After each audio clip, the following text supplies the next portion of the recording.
Alright, here we go with our presentation or video lecture on chapter 10, which is all about East Asia in the post-classical era. So roughly going to go into China, Korea, Vietnam, and of course Japan.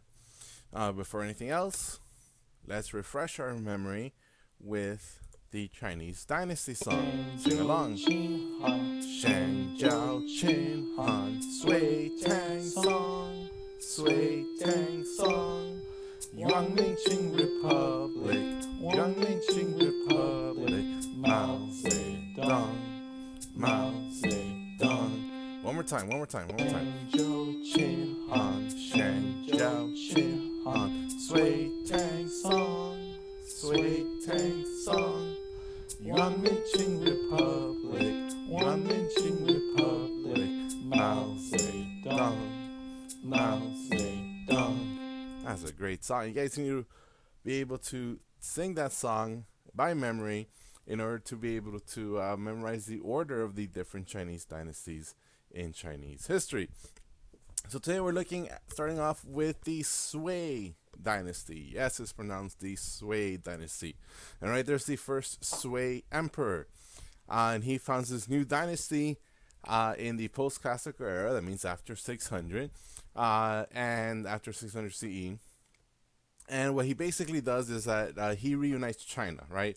In kind of like the Qin Dynasty before him. He reunites China through violence and military power, right? So he's the king, one of many kings in China, and little by little he starts conquering and defeating his enemies, and eventually he unifies China through force. So the Sui and the Qin kind of are known for the same thing, right? Which is that they return China to centralized rule. Because before the Qin dynasty was established, China was decentralized during the Warring State period, and before the Sui dynasty came to power, China was also decentralized during the Three Kingdoms period, right? So remember we had the Qin dynasty, then the Han, and that was the classical era, right? And then they collapsed, and then we had that decentralized, separated Three Kingdom period. So the Sui come in, and they will expand and control, and they'll also begin expeditions to conquer other areas, particularly, most importantly, Vietnam and Central Asia. Now, another major accomplishment of the Sui, so one is unification of China, the other one is the construction of the Grand Canal, right? And the Grand Canal does a couple of things, right? Basically, it facilitates trade. So the Grand Canal runs from the capital, which is Beijing, to the major port city called Hangzhou, but it basically connects the two major rivers of China, the Yellow River, which is the Huanghe River, and the Yangtze River. So southern China is the agricultural center, right? So that's where they have a lot of crops, rice of course being the main one. But the north also had a lot of people. So it was difficult to transport goods from north to south or south to north, right? Because all the rivers, you can see them here, they go from the west to the east, from the west to the east. So by building the Grand Canal, they're connecting the two rivers, they're connecting these two major cities, and now we see that there's going to be more internal trade. So in the long run, the Grand Canal is very, very, very beneficial, right? Because you have easier facilitation of trade and transportation of goods. The problem was that it was kind of forced labor, right? So the Sui Dynasty came in and said, okay, we're in charge. Everyone has to do what we say, and all the peasants have to go dig at this huge, super long canal. And the working conditions were, of course, absolutely horrific, and the peasants didn't like it because, instead of farming their land, now they had to build a stupid canal, and it really, angered them. So this was called coerced or forced labor. The peasants were not very happy or fond of this whatsoever. Another major thing they did is also they expanded or they reinforced the Long Wall, right? That is the original Great Wall of China, which began back in the Qin Dynasty, expanded by the Han, and now expanded by the Sui.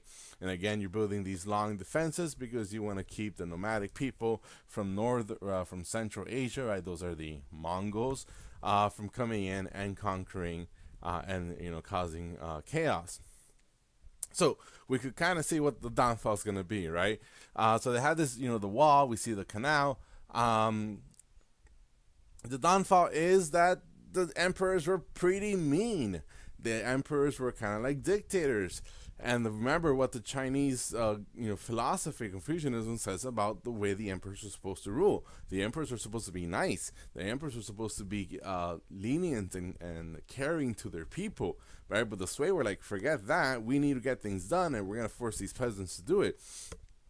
And the only way they organized or able to kind of like establish their empire was by having a super strong, super well equipped military, which means that everyone had to charge high taxes. So you have high taxes, you have an evil, mean dictator type of emperor, and the peasants were like, no, we can't take it anymore. And there's a huge rebellion, and the Sui dynasty is replaced. Now, philosophically speaking, the Sui have lost the mandate of heaven, right? They have lost the right to rule because they didn't follow Confucian principles of being a good ruler and taking the ruler's supposed to take care of these subjects. So the Sui is going to be the second shortest dynasty, right? The Qin, which was also dictatorship and was also cruel and was also legalist. That's going to be the shortest one, right? But the Sui is going to be the second shortest one, and they kind of are very parallel to one another, the Sui and the Qin. So then, of course, we have a new dynasty come to power, and this becomes known as the Tang Dynasty. And look how kind of weird their empire looks like, right? All right, so they have most of China, or at least the eastern part of China. So in the white outline, you see the modern day, borders. But you see this kind of long extension that sticks out. And you can imagine, why are they going out into Central Asia? What could it be? Well, they're going to try to reestablish the Silk Road. And that's exactly what they're going to do. But they also come up with this new system called the Tributary system. And it's all about this policy right here. Here we see what is now known as the kowtow, right? So the idea was that when you met the Chinese emperor, right, and you were like this ambassador from another country, you had to bow down on all your knees, right? Bow down on all fours and stay in that position until the emperor gave you permission to rise and look at him, right? You weren't good enough, you weren't honorable enough to look at the emperor without his approval. So this was kind of shown as the ultimate sign of respect shown to the Son of Heaven, which is the title that the Chinese emperors gave themselves. Now, if you notice, I don't know how many are familiar, but this same position is the same exact position that Muslims use when they are praying to Allah, right? It is the ultimate sign of submission, which is Islam is all about, so right, submission to the will of God. So we see kind of this symbolism in these two different cultures, right? The Chinese one and the Islamic one, the same idea of bowing down on all fours and bowing down to something superior, whether it's the emperor or whether it's God. We see it kind of like this cross-cultural trend. So the Tang Dynasty, right? So they go from 600 to 900, or so about 300 years.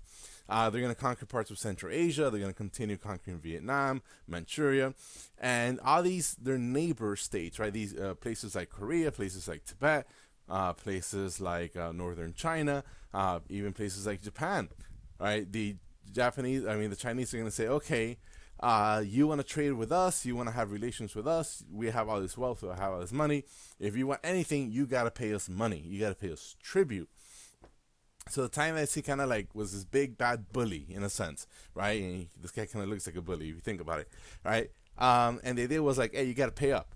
If you want to interact with us, if you want to come to our country, you got to pay your respect to this emperor, because the emperor is the Son of Heaven, and China is the center of the universe. They are the middle kingdom. Everything else is around it, right? So anyone coming in, of course, had to perform the kowtow. They had to pay this tribute. But the tribute system, again, was just a way to exert power, to show off. We're so powerful, we can force people who we don't have to conquer, but we just tell them, pay us up, kind of like the mafia, pay us or else, and everyone has to pay. And that's the way it works for the Tang Dynasty. So here we see a picture of their capital, which is Chang'an, which happens to be the same capital, of course, that the Han Dynasty had used, right? So we see continuity there. So let's have one of the Tang Dynasty's major accomplishments. Right? Here we see the Tang Empire. They're going to continue expanding infrastructure. So they're going to be constructing of more canals, more roads, right? And we know, of course, all the logistical benefits and economic benefits of having more infrastructure. We're going to see that they're going to provide security, especially along the central part of Asia. That means there's going to be less bandits. That means that those merchants traveling across the Silk Road are going to be protected, which means there's going to be much more trade made possible. We also see that the civil service exam comes back and comes back better than ever. All right, so there's going to be more and more government positions where people who can take the exam based on Confucian beliefs will be able, if they score high enough, to get government jobs. So the Tang Dynasty are going to kind of reliving the golden age, right, bringing back the good things from the classical era, which is the Han Dynasty.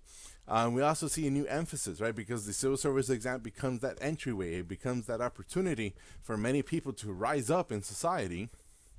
We see that education is going to be this big, important part in Chinese culture. Education is going to be highly valued, and everyone is supposed, who can get educated will try their hardest to do so. All right, so that's it for the first part. We'll see you next time.